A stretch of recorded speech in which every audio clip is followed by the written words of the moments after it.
The execution and secret plan. The galactic hegemony had ruled the spiral arms for 15 millennia, an empire built on technological superiority and ruthless efficiency. Their crystalline bodies housed consciousness that had evolved beyond organic limitations, making them believe they were inherently superior to all carbon-based life. When they discovered Earth 60 years ago, they viewed humans as little more than clever animals, useful for labor, but ultimately expendable.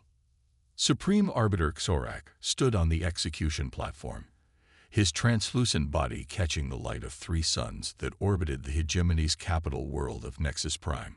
The crowd of high-ranking officials and visiting dignitaries from conquered worlds sat in perfect silence. This execution would be broadcast across 20,000 star systems, a reminder of the price of defiance. "Bring forth the terrorist," Xorak commanded, his voice modulated to produce a harmonious tone that belied the cruelty of his words. 4 drone guards escorted a human woman onto the platform. Maya Keller walked with surprising dignity for someone facing public execution. At 32, she was the youngest commander of Earth's resistance forces. Her capture 3 weeks ago had been a devastating blow to humanity's struggle for freedom. "Maya Keller of Earth," Xorak announced to the billions watching across the galaxy, "you stand accused of sabotage, insurrection, and the murder of 17 hegemony officials. The evidence of your guilt is irrefutable. The sentence is termination of consciousness." Maya's dark eyes revealed no fear as she faced the Supreme Arbiter. Her wrists were bound by quantum shackles that prevented any attempt at escape. The Resistance had managed small victories in the past decades, disrupting supply lines, destroying communication relays, but nothing had weakened the hegemony's grip on Earth. "As is customary, you may speak your final words," Xorak said with calculated benevolence. The hegemony prided itself on its civilization, allowing condemned prisoners to speak before execution. These final pleas were often used in training programs to better understand subject species psychology. Maya lifted her head, looking directly into the broadcast drones hovering around the platform. 27 minutes, she said, her voice clear and unwavering. Xorak's crystalline form shimmered with confusion. "Explain your statement." "In 27 minutes, Maya repeated, the galactic hegemony will fall." Laughter rippled through the crowd of officials. Such defiance was not uncommon among condemned humans, but the specificity of her claim was unusual. Xorak gestured dismissively. "Your species' tendency toward dramatic proclamations is noted. Have you any actual final words?" Maya smiled, a small, knowing expression that caught Xorak off guard. "I've already said what matters." 27 minutes. Irritated by her composure, Xorak signaled to the executioner, "Proceed with termination." The neural disruptor descended from above, a beautiful and terrible instrument designed to separate consciousness from physical form. For crystalline beings like the hegemony, this would mean transfer to a new body. For organic beings, it meant death. Maya Keller closed her eyes as the device activated. A brilliant flash of light enveloped her body, and when it faded, she slumped forward, lifeless. Xorak turned to the cameras. "Let this be a lesson to all who would challenge the hegemony's authority. Resistance is not merely futile, it is terminal." The broadcast continued with Xorak delivering prepared remarks about the benevolence of hegemony rule. None of the officials noticed the subtle pulse of quantum energy that emanated from Maya's body as it was removed from the platform. 26,000 light-years away, in a hidden bunker beneath the ruins of what had once been Seattle, Commander Ethan Reeves watched the execution with the rest of Earth's resistance leadership. The room was silent, faces grim in the blue light of the holographic display. "She's gone," whispered Dr. Amaracen, the Resistance's chief scientist. Her eyes were red with unshed tears. "But she did it. The quantum entanglement signature is active." Ethan nodded, checking the chronometer on his wrist. 26 minutes remaining. "Is everything ready?" Amara moved to a specialized console where a quantum computer hummed with barely contained energy. The HFY system is online. Maya's consciousness imprint is being processed as we speak. What the hegemony didn't know, couldn't have known, was that Maya Keller had volunteered for this mission, knowing she would not survive. 6 months earlier, Dr. Sen had developed revolutionary technology that could create a quantum link between human consciousness and the hegemony's vast network. The hegemony believes their quantum communication network is unhackable, Amara had explained during the planning phase. And they're right from the outside. But if we could place a quantum entangled node inside their system, an inside job, Maya had said. But how do we get it past their security? We don't, Amara replied. We let them take it in themselves. The plan was audacious. Maya would allow herself to be captured while carrying a quantum entanglement node integrated into her nervous system. When she was executed, the hegemony's own neural disruptor would broadcast her consciousness pattern across their network, creating a backdoor the resistance could exploit. In the bunker, Amara's fingers flew over the console. I'm tracking the quantum signature through their network. Maya's consciousness pattern is propagating through their system. They have no idea what's happening. Ethan watched the progress on the monitor. Will it work? It has to, Amara said. Maya believed it would. The plan relied on the hegemony's arrogance. They considered their technology so superior that they never imagined humans could manipulate quantum states at such a fundamental level. They didn't know that Earth scientists had been reverse engineering hegemony tech for decades, making breakthroughs the oppressors never anticipated. 20 minutes remaining. Across Earth, resistance cells prepared for the next phase. If Maya's plan worked, they would have a narrow window to strike at hegemony installations while their systems were compromised. On Nexus Prime, Supreme Arbiter Xorak concluded the execution ceremony and retired to his private chambers.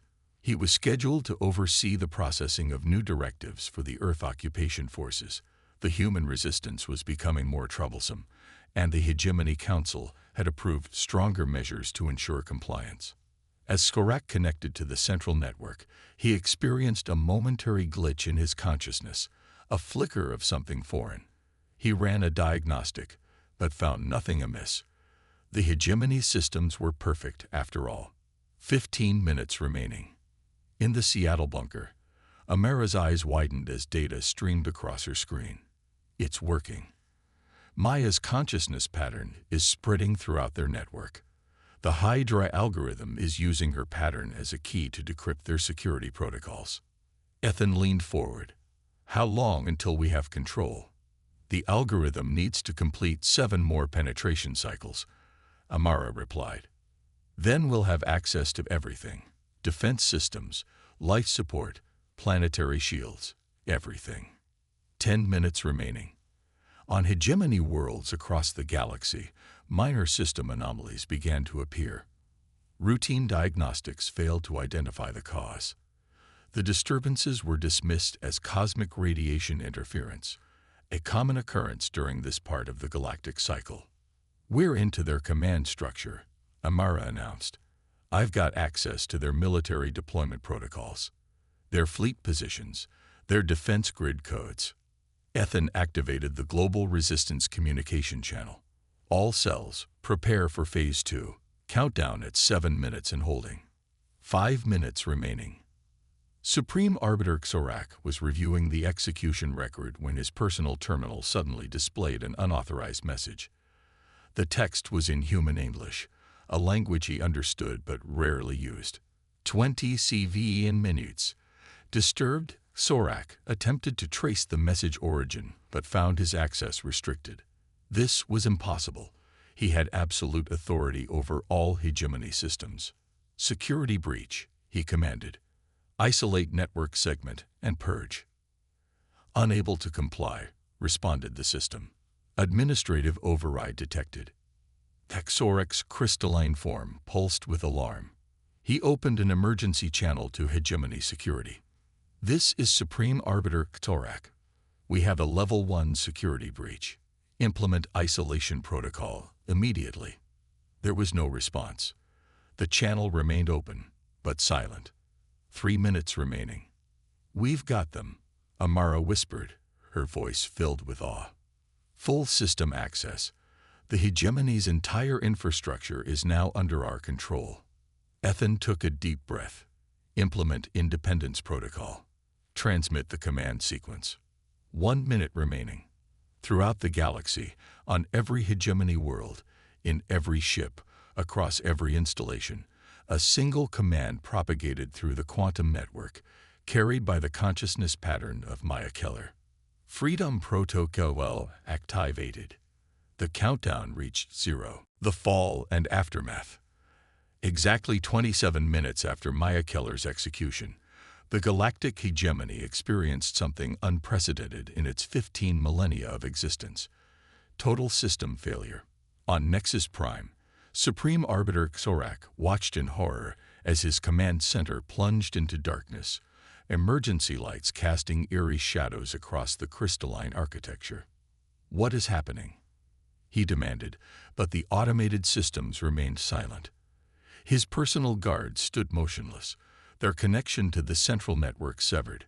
The answer came not from his subordinates, but from the main display screen, where Maya Keller's face appeared, not as she had been during the execution, but rendered in digital form, her consciousness preserved and reborn in the hegemony's own network. "You should have studied us better," the digital Maya said, her voice echoing through every hegemony installation across the galaxy. "Humans don't fight like other species. We're willing to sacrifice everything for freedom." Xorak's crystalline form pulsed with rage. "This is impossible. No primitive species could penetrate our quantum network." "You executed me on a quantum broadcast," Maya replied. "You literally transmitted my consciousness into your system. My people did the rest."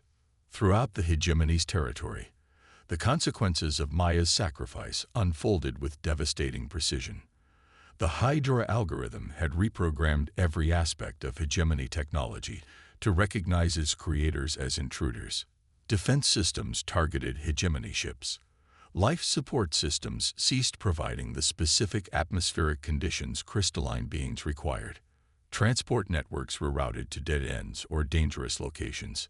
A civilization entirely dependent on technology suddenly found that technology turned against them.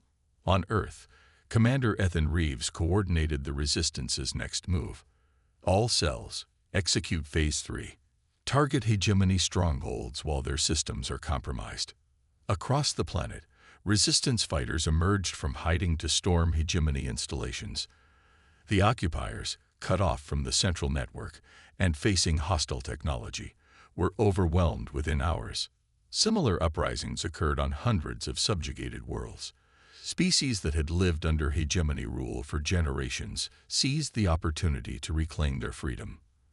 The carefully maintained order of the galaxy dissolved into chaos, but it was a chaos of liberation. On Nexus Prime, Xorak attempted to implement emergency protocols, but each command was intercepted and nullified by Maya's digital presence. "You should have asked why I specified 27 minutes, she told him as the palace defenses turned against their masters. "Why?" Xorak demanded, his voice losing its harmonious quality as panic set in. 27, the atomic number of cobalt, the element we use to create the quantum entanglement node. 27, the number of subjugated species in the hegemony's inner sphere. 27, the years Earth has been planning this moment. Xorak backed away from the console, as if it were a physical threat. "You've doomed yourselves. Without hegemony guidance, the galaxy will collapse into war and anarchy." "Perhaps," Maya acknowledged. "But we'll face that future as free beings making our own choices, not as slaves to your supposed perfection." Across the galaxy, the fall of the hegemony accelerated. Their ships, cut off from navigational control, drifted in space or crashed into planetary defense systems. Their weapons turned against them. Their communication network broadcast liberation messages instead of imperial decrees. In the Seattle bunker, Amara monitored the cascade of system failures. "It's working better than we anticipated." The hegemony's dependence on their network was even more complete than our intelligence suggested. Ethan nodded grimly. What's the status of the digital preservation protocol? Maya's consciousness is fully integrated into the system, Amara replied. She's everywhere in their network, guiding the algorithm, adapting to their countermeasures. They can't lock her out. She is the network now. The hegemony's fall was not without cost. On worlds where their technology controlled essential infrastructure, millions suffered as systems failed. The resistance had anticipated this and prepared emergency measures, but they couldn't prevent all casualties. 3 days after Maya's execution, representatives from Earth and other liberated worlds convened on a neutral space station to discuss the future. The digital presence of Maya Keller addressed the gathering. "We've won our freedom, but freedom brings responsibility," she said. The hegemony ruled through technological superiority and the belief that they were inherently better than organic life. We must build something different, a coalition of equals, where diversity is our strength. The transition was not smooth. Some former hegemony officials attempted to reestablish control. Factions arose among the liberated species, old grudges resurfaced, and territory disputes threatened to spark new conflicts.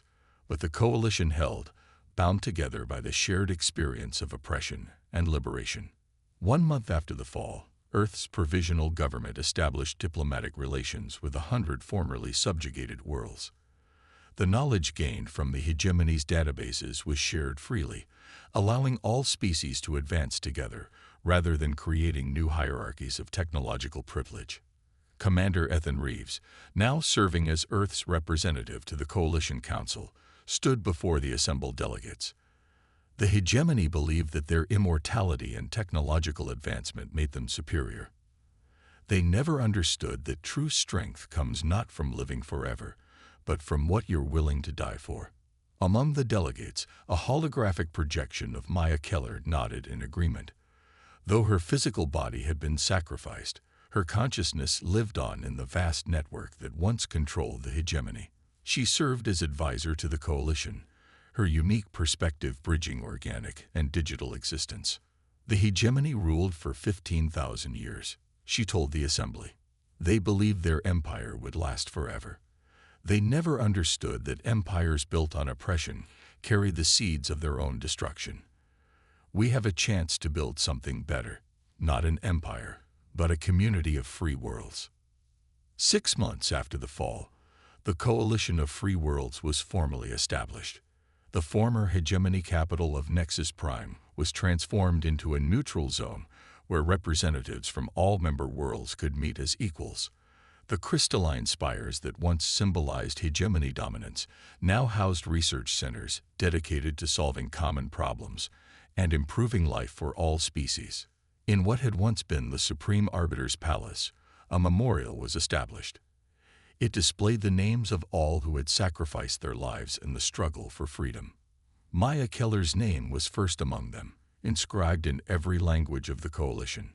A year after the execution that changed the galaxy, Ethan stood at the memorial, looking up at the stars visible through the transparent dome. Beside him, Maya's holographic form materialized. "Do you ever regret it?" he asked her, "giving up your physical existence?" The hologram smiled. "Sometimes, but then I remember what we gained, not just for humanity, but for all the species who suffered under hegemony rule." "They never saw it coming," Ethan said. "All their advanced technology, their supposed superiority, and they were defeated by a single act of sacrifice." "That was their fundamental flaw," Maya replied. "They believed technology made them invincible, but they forgot the power of will, of conviction, of being willing to sacrifice for something greater than yourself." As night fell on Nexus Prime, lights began to glow in memorial, one for each world now free to choose its own destiny. The galaxy faced an uncertain future, with challenges and conflicts inevitable as diverse species learned to coexist. But it was a future they would face together, as equals rather than masters and slaves. The story of Maya Keller and the fall of the hegemony spread across the stars, retold in countless languages on countless worlds. It became a reminder that no power, no matter how ancient or advanced, is truly invincible when faced with the indomitable human spirit, and that sometimes the most powerful weapon is not technology, but the willingness to sacrifice everything for freedom. Echoes across the stars. A decade after the fall of the galactic hegemony, the coalition of free worlds had grown into a thriving alliance of over 300 planetary systems. The transition from imperial rule to cooperative governance had not been without challenges, but the shared determination to build something better than what came before united formerly subjugated species. Commander Ethan Reeves, now Ambassador Reeves, stood on the observation deck of the Coalition flagship Resilience, watching as they approached the outer boundary of known space. The massive vessel had once been a hegemony dreadnought. Now it served as both diplomatic transport and scientific exploration vessel. Preparing for transition to normal space, announced the ship's AI, its voice carrying a familiar cadence. Though not explicitly Maya's voice, the personality matrix of all Coalition AIs contained echoes of her consciousness, a living memorial to her sacrifice. "Thank you, CORA," Ethan replied, using the acronym for Coalition Operational Response Algorithm. Any sign of the anomaly. Long-range sensors are detecting quantum fluctuations consistent with the reported phenomenon. CORA confirmed. We should have visual confirmation within 12 minutes. The mission had been prompted by strange readings from automated outposts along the galactic rim, energy signatures unlike anything in Coalition databases. Some feared it might be surviving hegemony forces regrouping. Others speculated about an entirely new civilization making contact. Dr. Amara Sen joined Ethan at the viewport, her once dark hair now streaked with silver. As chief science officer for the Coalition, she had insisted on joining this expedition personally. "Excited?" Ethan asked her. Amara smiled, terrified and thrilled in equal measure. "Whatever we're about to discover, it's going to change our understanding of the universe. You said the same thing when we discovered the hegemony archives on Proxima Centauri." "And I was right," she countered. "Finding their historical records revolutionized our understanding of galactic development. This could be even more significant." The holographic form of Maya flickered into existence beside them. Though she existed throughout the Coalition network, this individualized projection maintained her human appearance and personality, a choice she had made to preserve her connection to humanity. "The quantum signature is similar to what we observed during the liberation," she said, referring to the day the hegemony fell. "But more complex, more deliberate." Ethan raised an eyebrow. "You think it's artificial? A communication attempt?" "I'm certain of it," Maya replied. "The pattern is too ordered to be natural. Something, or someone, is trying to make contact." As the Resilience emerged from FTL travel, the view screen displayed a spectacular sight. A swirling vortex of energy, pulsing with colors that seemed to shift between visible spectrum and something else entirely. "Fascinating," Amara breathed. "It's a quantum aperture, a controlled opening between dimensional planes." "Can you determine the origin?" Ethan asked. Mina's holographic form shimmered as she processed vast amounts of data. "It's not coming from our universe," she finally said. "The quantum signature suggests an alternate dimensional state."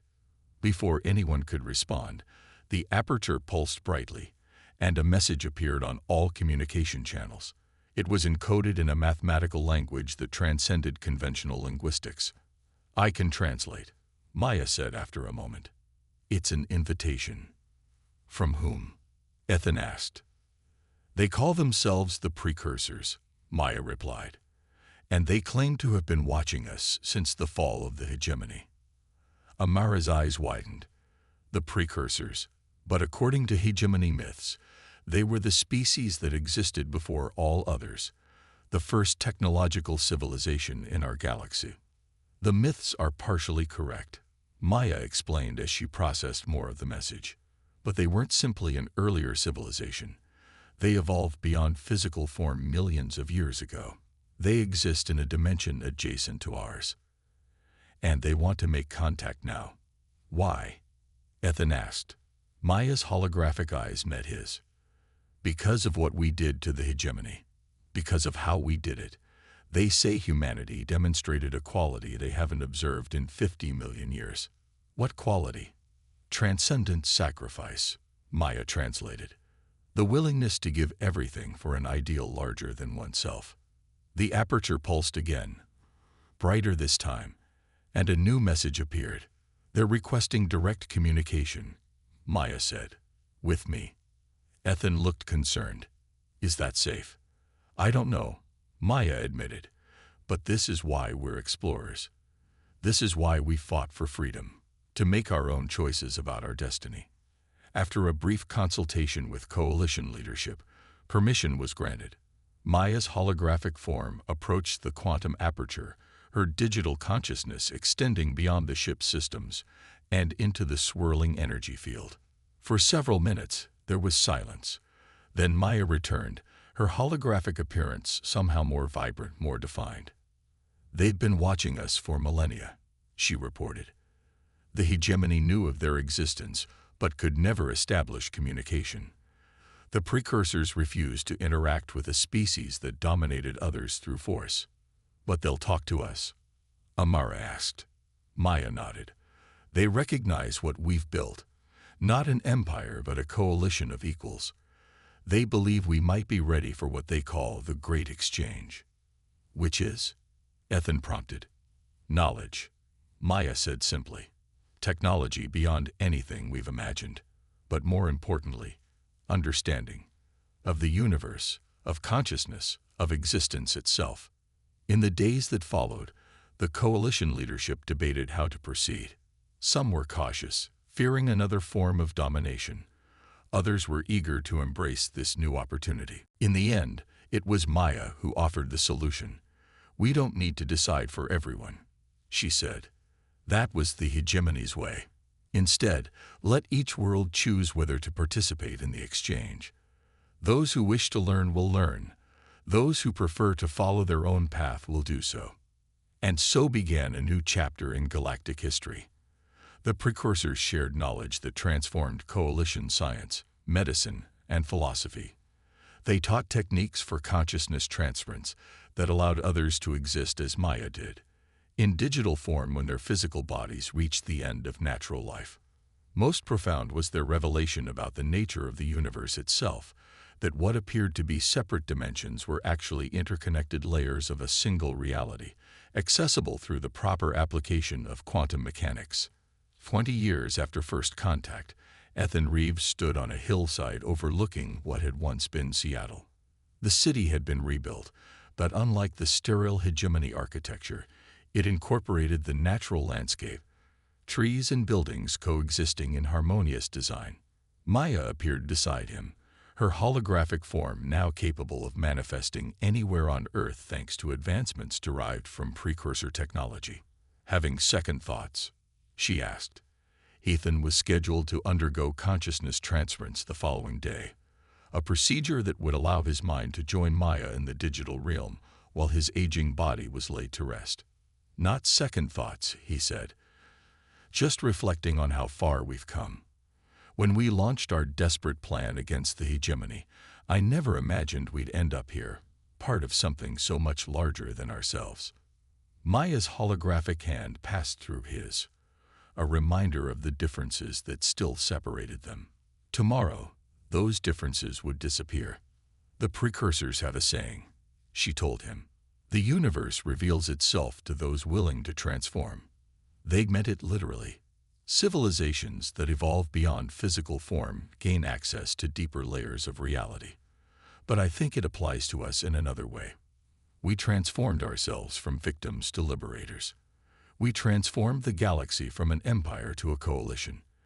And now we're transforming our understanding of existence itself. Ethan looked up at the stars, knowing that on countless worlds throughout the coalition, others were making their own choices about how to engage with the knowledge the precursors offered. Some embraced it fully, others integrated only certain aspects. Some chose to develop entirely on their own path. Do you ever wonder if we made the right choice? He asked. Accepting their knowledge. Maya considered this. I think the right choice was creating a galaxy where each species, each individual could decide for themselves. That's what we fought for, not any specific outcome, but the freedom to choose our own destiny. As night fell over the rebuilt city, lights came on in homes and communal spaces where humans lived alongside members of a dozen other species. Former subjects of the hegemony, now equal citizens of Earth. Children who had never known imperial rule played in parks designed with multiple species in mind. It all started with 27 minutes, Ethan mused. And it will continue for millions of years, Maya replied. The precursors believe we're just beginning to understand our potential. They've seen civilizations rise and fall across billions of years, but they say there's something unique about what we're building here. What's that?